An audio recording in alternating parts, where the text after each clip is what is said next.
চিন্ময় ইস্যুতে ভারতকে কড়া বার্তা দিল বাংলাদেশ।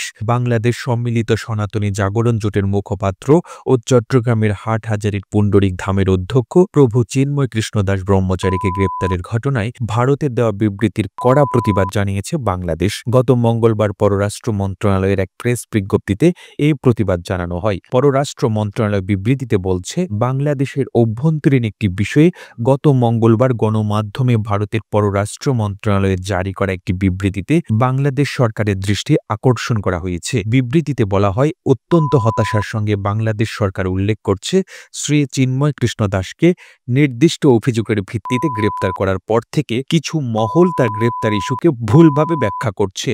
বাংলাদেশ সরকার মনে করে এই ধরনের ভিত্তিহীন বিবৃতি শুধু সত্যকে বিকৃত করে না, বরং প্রতিবেশী দুই দেশের মধ্যে বন্ধুত্ব ও বোঝাপড়ার চেতনার পরিপন্থী। বাংলাদেশের সব ধর্মের জনগণের মধ্যে বিদ্যমান যে সম্প্রীতি রয়েছে এবং সরকারের যে অসাম্প্রদায়িকতার প্রতিশ্রুতি ও প্রচেষ্টা রয়েছে, বিবৃতিটিতে তা প্রতিফলিত হয়নি। এতে বলা হয়, বাংলাদেশের জনগণের উপর গুরুতর মানবাধিকার লঙ্ঘনের বিচারহীনতার যে সংস্কৃতি চলে আসছিল তা সমাপ্ত করার বিষয়ে সরকার যে দৃঢ় প্রতিজ্ঞা রয়েছে এবং সংখ্যাগুরু ও সংখ্যালঘুদের একই নজরে দেখার যে দৃষ্টিভঙ্গি রয়েছে, ভারতের বিবৃতি সেটি সম্পূর্ণ উপেক্ষা করেছে। বাংলাদেশ সরকার দেশে সাম্প্রদায়িক সম্প্রীতি সমুন্নত রাখতে প্রতিশ্রুতিবদ্ধ উল্লেখ করে বিবৃতিতে বলা হয়, চট্টগ্রামে গত মঙ্গলবার বিকেলে নৃশংস হত্যাকাণ্ডের শিকার হয়েছেন অ্যাডভোকেট সাইফুল ইসলাম আলিফ।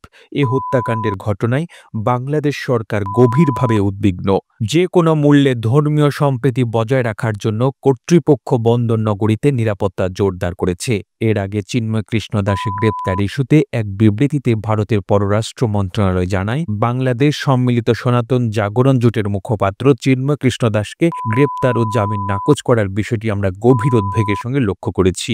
বাংলাদেশে হিন্দু এবং অন্যান্য সংখ্যালঘুদের উপর একাধিক হামলার পরে এখন এই ঘটনা ঘটল। বিবৃতিতে ভারত দাবি করে, বাংলাদেশের সংখ্যালঘুদের বাড়িঘর ও ব্যবসা প্রতিষ্ঠানে অগ্নিসংযোগ ও লুটপাটের পাশাপাশি চুরি ও ভাঙচুর এবং দেবতা ও মন্দির অবমাননার একাধিক নথিভুক্ত ঘটনা রয়েছে। প্রতিবেদনটি ভালো লেগে থাকলে আপনার ফেসবুকের টাইমলাইনে এখনই শেয়ার করুন। সেই সঙ্গে বিশ্ব বাংলার ফেসবুক পেজটিকে ফলো করুন ও বিশ্ব বাংলার ইউটিউব চ্যানেলটিকে সাবস্ক্রাইব করুন। আর আপনি বাংলাদেশের কোন জেলা থেকে এই ভিডিওটি দেখছেন আমাদের কমেন্ট করে জানান। আমরা পরবর্তী ভিডিওতে আপনাকে ধন্যবাদ জানাতে ভুলব না। এতক্ষণ বিশ্ব বাংলার সাথে থাকার জন্য অসংখ্য ধন্যবাদ।